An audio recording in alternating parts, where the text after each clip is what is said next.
बेचारे लड़के, आजकल आप देख रहे होगे कि एक ज्योति मौर्य एसडीएम साहब हैं, उन्होंने क्या किया कि भाई अब देखिए, आपको भी पता है कि पत्नी राजनीतिक आर्थिक रूप से इतनी समृद्ध हो गई कि उसने डिसीजन ले लिया अपना। अब ये डिसीजन एक दिन में नहीं आया होगा।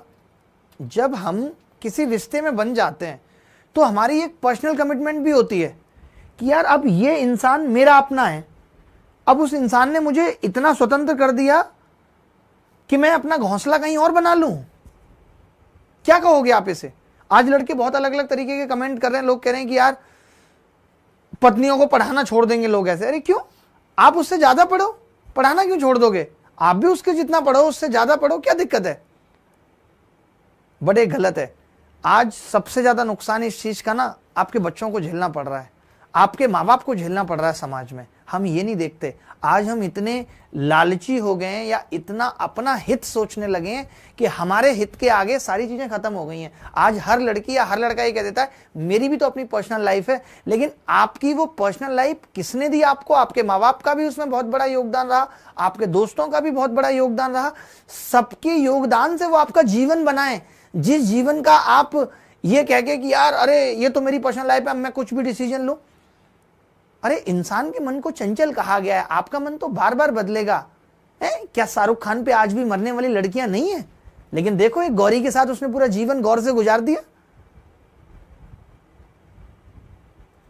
इसका मतलब आपने प्रेम किया ही नहीं। और जब प्रेम था ही नहीं, जब प्रेम की गुंजाइश नहीं थी, तो आप सामने वाले के साथ रह क्यों रहे थे? अगर आपको इतनी अपनी स्वतंत्रता की चिंता है तो आप शादी क्यों करते हैं? मैं ये कहता हूं कि शादी मत कीजिए। अगर आपको लगता है कि मैं जीवन में अच्छा करके ये डिसीजन को बदलूंगा तो मत करिए शादी, आप इंतजार करिए। तब तो आप घर वालों के दबाव में आ गए। क्यों आ गए? उस वक्त आपकी स्वतंत्रता कहां थी? तब आपने घर वालों को नहीं कहा कि अरे मेरी स्वतंत्रता है, मैं अभी शादी नहीं करूंगी, मुझे लड़का पसंद नहीं है और मैं चाहती हूं कि मैं एक बार एसडीएम बनूंगी और फिर मैं किसी कमांडेंट के साथ जाऊंगी।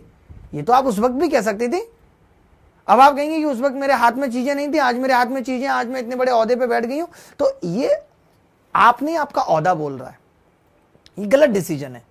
आपको अगर लगता है कि आपके लायक कोई नहीं है तो मैं कहूंगा कि आप उसी वक्त डिसाइड करिए। क्योंकि किसी भी जिंदगी में आगे जाके, क्योंकि हम यहां इतने स्वार्थी हो जाते हैं कि हमें अपने बच्चे नहीं दिखते।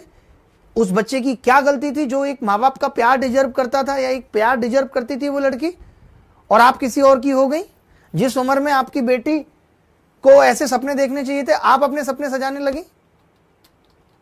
इसीलिए एथिक्स डाला गया आईएएस की प्रिपरेशन में। हमारे नैतिक मूल्य जीरो हो गए।